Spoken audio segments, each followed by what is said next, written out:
I learned that things happened here that never should have happened. I take that very seriously, and I want to say I am so sorry to the people who were affected. And I come to find out there's not that much Hollywood in Hollywood. The Hollywood in my mind is not the Hollywood in real life. And I have a lot of fun going to late night parties with my friends. Most of the time I go to Epstein's Island, and there's a lot more fun there than you think. I've made quite a few friends there. I want to talk about things. If Bill Cosby is accused of sedating and raping all these women, and it's the #1 story in the news, I want to talk about that, yes. You know, celebrity culture has, I think, collapsed at this point, and I think that's a death that needed to happen, you know, because the amount of excess, the amount of debauchery is stunning.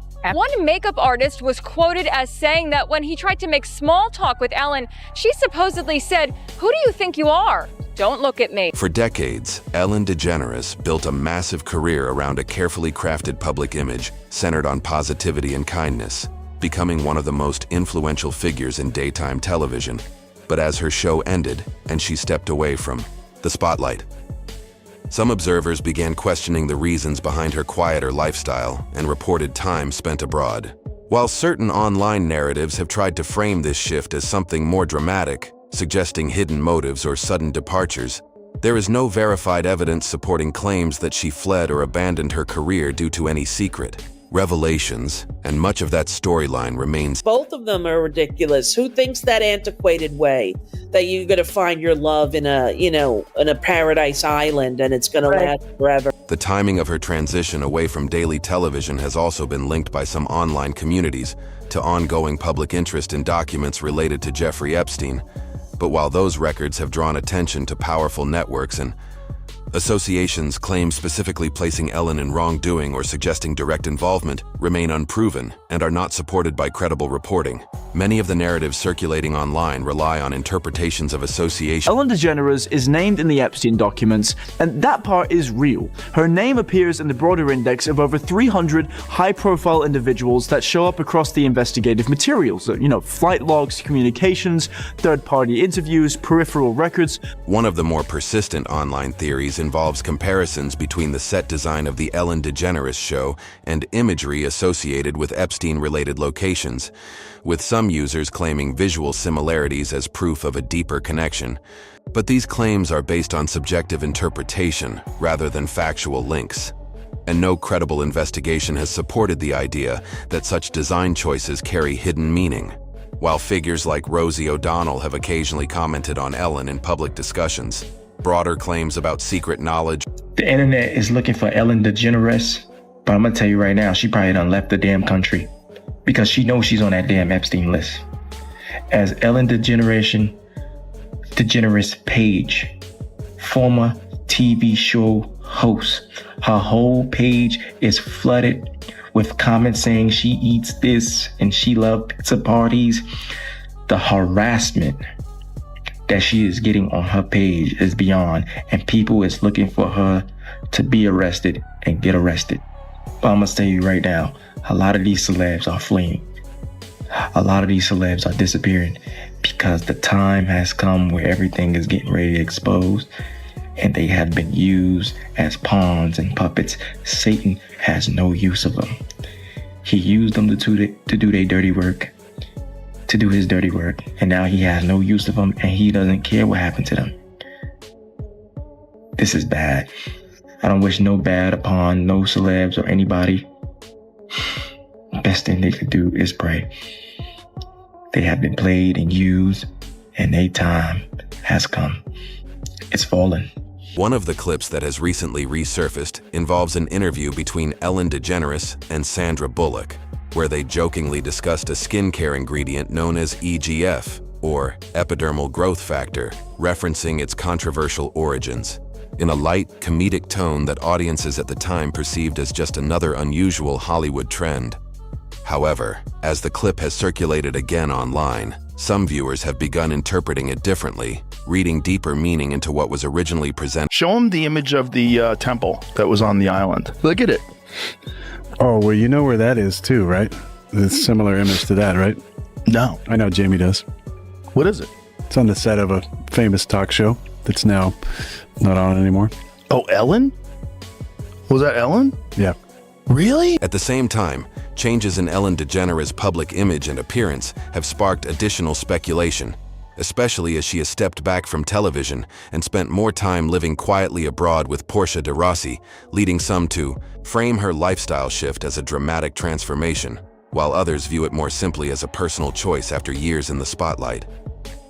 Although online narratives have attempted to connect these changes to larger theories, there is no credible evidence supporting claims that they are linked to hidden motives or external pressure, and much of this interpretation remains speculative rather than factual.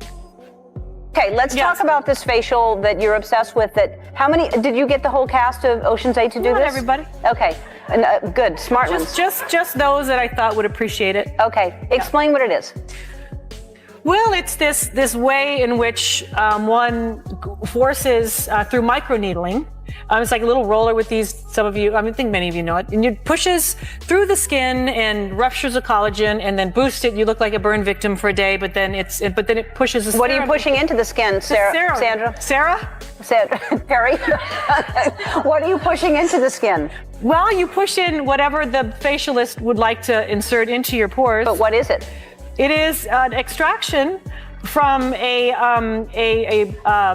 piece of skin that came from a young person far, far away, and they somehow figured out how to extract. It's foreskin from a Korean baby. Moments from past interviews have also been re-examined, including a widely discussed appearance by Kanye West on The Ellen DeGeneres Show, where his emotional and unconventional commentary stood out at the time and has since been revisited by audiences looking for deeper meaning, though interpretations suggesting hidden warnings or coded messages are not supported by evidence and reflect how viewers can reinterpret intense or unscripted moments over time, especially when broader conversations about celebrity culture, influence, and accountability are already shaping how those. Why does Ellen DeGeneres look like a completely different person? After spending 6 months away from the U.S., her wife Portia de Rossi tearfully revealed 3 reasons behind the transformation. In a recent video, Ellen showed off her new home in the English countryside, but many people also noticed that compared to before, Ellen seemed like a totally different person. So what happened? The truth is, her wife Portia shared some heartbreaking reasons. First, Portia said that after Ellen's talk show got canceled and she faced allegations about workplace misconduct, Ellen's mental health hit rock bottom. Even though a lot of time has passed, she's still been haunted by the past. It even made her start to reject who she used to be.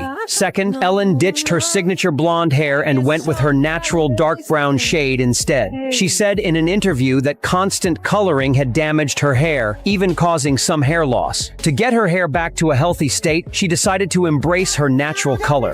Finally, Ellen shared on a show that she'd stopped using Botox and filler. While Ellen DeGeneres publicly built her Be Kind brand around positivity and light entertainment, some online commentators have gone further by attaching symbolic or conspiratorial interpretations to her career shift and private life, suggesting hidden meanings behind industry success and power structures.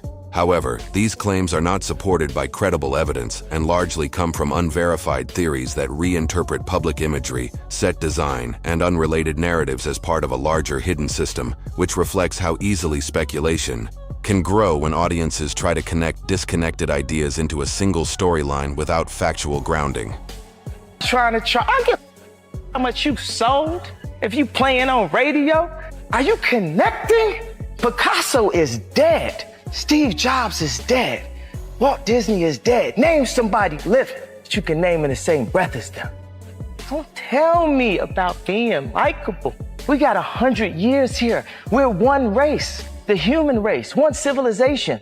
We're a blip in the existence of the universe. And we constantly trying to pull each other down, not doing things to help each other. But I feel that I can make a difference while I'm here through my skill set. My skills, I'm an artist. 5 years old, art school, PhD, Art Institute of Chicago. I am an artist. I have a condition called synesthesia where I see sounds. I see them. Everything that I sonically make is a painting. I see the importance and the value of everyone being able to experience a more beautiful life. Over the years, Ellen DeGeneres has also been linked in public discussion to various high-profile celebrities, including Sean Combs, mostly through past interviews, entertainment appearances, and social media moments that some viewers later reinterpreted. Although there is no verified evidence supporting claims that she acted as a gatekeeper or played any role in hidden networks, and such narratives remain speculative interpretations rather than established fact. Well, this one was super creepy. Y'all like the video right there, and check this out. I had to become a Freemason because you can't get involved in Satanism on the hardcore level without first being a Freemason. So that was my official shrine portrait, which they took as part of my initiation. I was ready to become involved in hardcore Satanism. What did that mean? Well, that meant I had to sell my soul to the devil. I had to sign my name on the contract in blood. I had to sign my name in the black book. You gotta understand something. The satanic doctrine here is that hell is not what we believe it is, or what the Bible teaches it is. The satanic doctrine is that hell is this incredible party. It's like a nonstop all eternity. So you're smoking, you're fornicating your brains out, you're listening to rock and roll through all eternity. And it's party hardy time. But before I could get onto the priesthood of Satanism, excuse me, I had to get 7 people to sell our souls to the devil. The other thing I had to do, and this might astonish some of you, is I had to become a Catholic priest. I had to go back to my original vocation, because you cannot be a satanic priest unless, first of all, you're a Catholic priest. And if that surprises you, I just suggest that you go and you read some of the medieval literature. You'll see that that is in fact the case. As public attention toward Hollywood figures increases, some comparisons have been drawn to broader discussions about fame, reputation, and sudden shifts in public image, including references to statements made by actors like Johnny Depp about the pressures of public scrutiny. However, applying these experiences directly to unrelated individuals or... I'll give you another example here. Epstein sends a message to someone. She looks pregnant, reacting to a photo. And the client replies back to Epstein, "You mean radiating a soft glow with the look of bliss and excitement? Yeah, that's the pizza."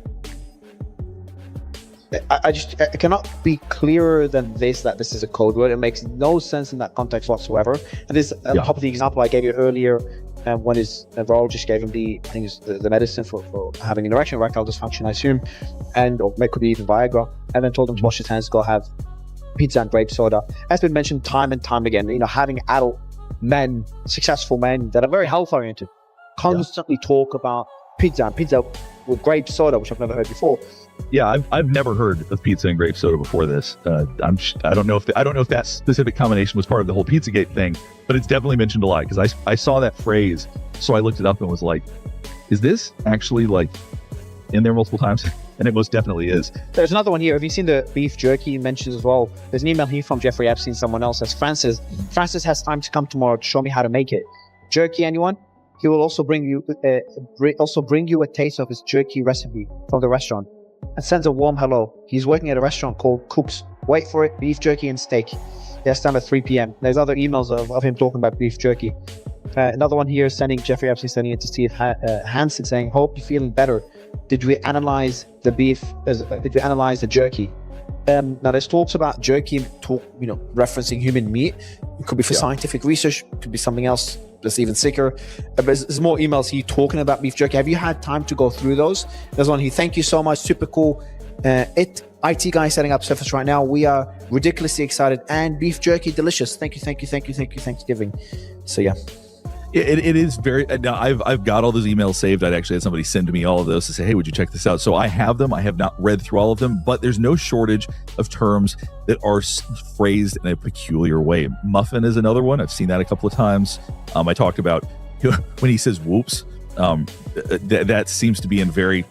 Sometimes he says that in very odd terms that seem like they're referring to somebody dying or getting. So there definitely seem to be code words. Ultimately, the ongoing discussion around Ellen DeGeneres reflects a broader pattern in modern media, where audience perception, online theories, and past controversies become intertwined, creating larger narratives that extend far beyond verified facts.